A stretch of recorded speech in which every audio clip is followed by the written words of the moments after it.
Hello. ഇത് പഴം കഴിച്ചു. അല്ലടാ, ഞാൻ ഇവിടെയാ, നീതുവിൻ്റെ വീട്ടിലാ. കുറേ നാൾ കൂടി ഇന്ന് അവളെ കണ്ടപ്പോൾ ഞാൻ അവളുടെ വീട്ടിലേക്ക് വന്നവിടെ. ഇല്ലടാ, നിങ്ങൾ അങ്ങനെയില്ല. ഇന്ന് ഇവളുടെ കൂടെ കുറച്ച് നേരം ഇരിക്കട്ടാ.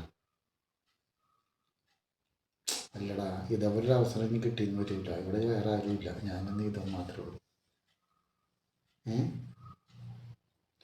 അതുകൊണ്ടല്ലടാ, അതുകൊണ്ടല്ല. അങ്ങനെ നിനക്ക് ഇട്ടിട്ട് പോകാൻ പറ്റുന്ന ഫ്രണ്ട്ഷിപ്പാണെങ്കിൽ ഞങ്ങൾ ഇട്ടിട്ട് പോകാനല്ലേ മുന്നേ. ഞാൻ ഒരാളില്ല എന്നിട്ട് എന്താ, നിങ്ങളവിടെ 10-12 പേരില്ലേ, നിങ്ങൾ മേടിച്ച് വിളിച്ചിട്ട് പോവാം. ഞാൻ ഇന്ന് നീതുവിൻ്റെ കൂടെ, ഇന്ന് ഫുൾ ഡേ നീതുവിന് കൊടുക്കാമെന്ന് പറഞ്ഞിട്ടുണ്ട്. അല്ലെ നാളെ നോക്കാം. അങ്ങനെ കട്ട് ചെയ്യണം, നീ കട്ട് ചെയ്യല്ല. അപ്പം തൊട്ട് പറയുക, നീ കട്ട് ചെയ്തിട്ട് കുഴപ്പമില്ല. കട്ട് ചെയ്തോ, കുഴപ്പമില്ലാന്ന്. അതെ, നിങ്ങളെക്കാളും കൂടുതൽ നീതു തന്നെയാണ്. നിങ്ങൾക്ക് അങ്ങനെ തോന്നണമെങ്കിൽ അങ്ങനെ തോന്നട്ടെ.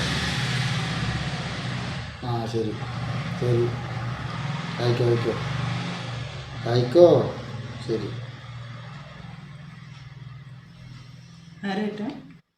കൂട്ടുകാർ വിളിച്ചതാടി. എന്നാലേ ഞാൻ നീതുവല്ല, ഷൈനിയാ.